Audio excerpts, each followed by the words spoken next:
So I'm going to share how I sort of decentered men and stopped craving male validation in my own life journey. When I realized that having casual sex and one night stands and just situationships that didn't go anywhere really was not bringing me joy. It was actually making me feel really bad about myself, and to the point where I was kind of stuck in this self-pity victimhood mentality where I would be meeting these men and hooking up with these men who I didn't even really like on a personality level, and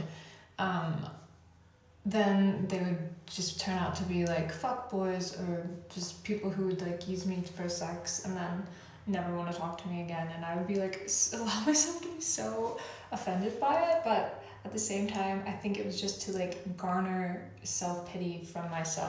So I think the first step was me really realizing and coming to terms with the fact that I was creating this victimhood mentality for myself, and that kind of caused me to really evaluate what I was doing and who I was giving my energy to. So I just decided to be completely celibate until I met a man that I really liked personality-wise and saw a future with. And then that just kind of never happened. I never really met someone that I really, really liked and wanted to seriously date. I was living in California at the time, and I was 27, I believe. And it also was happening at this pivotal moment in my life where I kind of realized that I didn't want to work a 9-to-5 job anymore, and as much as I loved California, it didn't represent the whole world. And so it's really when I started to embark on my more spiritual journey as well. So I ended up moving to Australia actually on a work holiday visa. And before I did so, I visited a psychic on January 1st of 2024, and she was essentially like, oh my gosh, you're gonna meet your soulmate and all this stuff. And that was the main message of her reading, and I was so excited. I was like, oh my god, he's gonna be Australian, I'm gonna have this dream life. I think in the US I was always fairly used to getting hit on and getting male attention, and then I got to Australia and I just got basically no male attention. And I think this was actually a huge blessing, because I was in this frenetic kind of desperate energy of looking around oh, is he my soulmate? Is he my soulmate? Because the psychic told me that.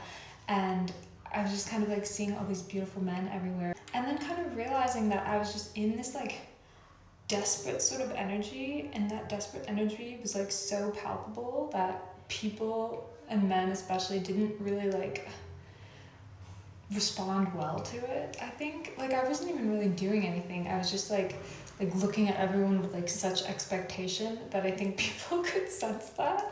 And yeah, I just I realized that me putting myself in front, in the vicinity of a hot guy in the hopes that he would notice me or something like that, it just wasn't working out. And I think it's also partially the universe being stop being in this desperate masculine energy where you're trying to go out and pull people into you, be more in the feminine.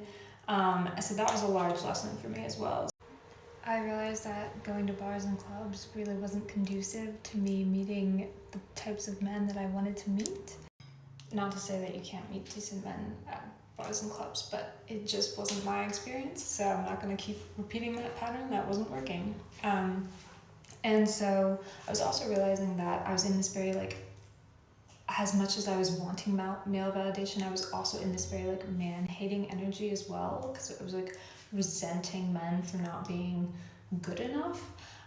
So I was I can't continue and actually expect to have a fruitful relationship with a man if I really fundamentally don't like them.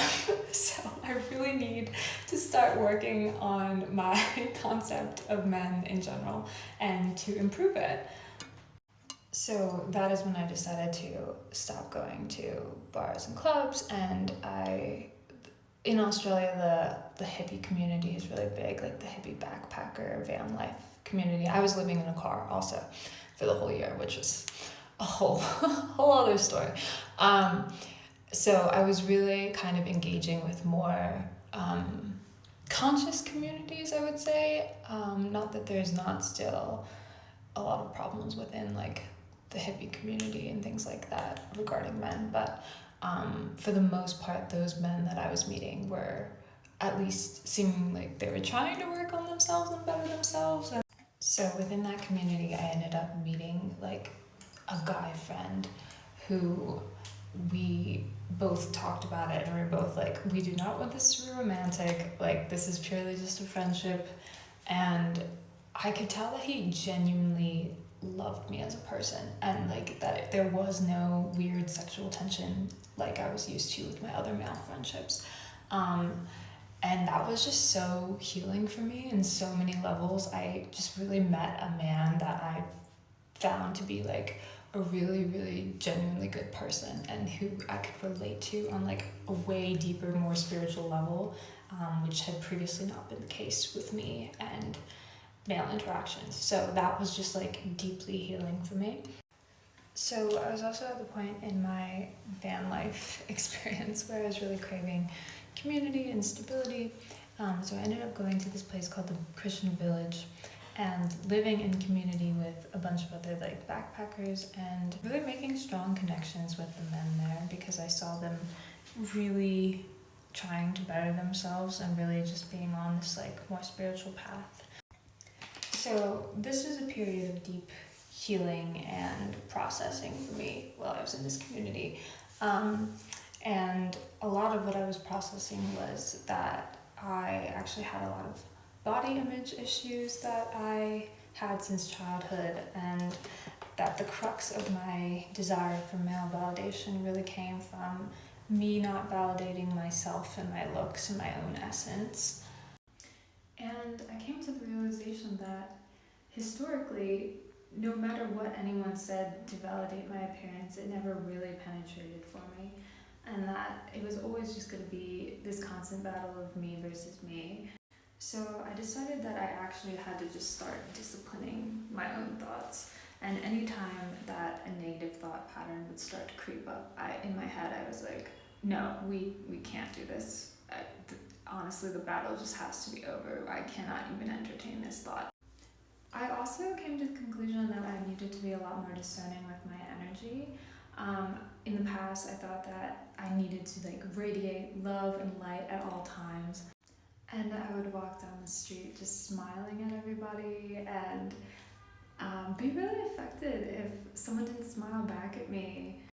And also, anytime I would see like an attractive man, I would always want him to like make eye contact with me, and I would be like disheartened if he didn't.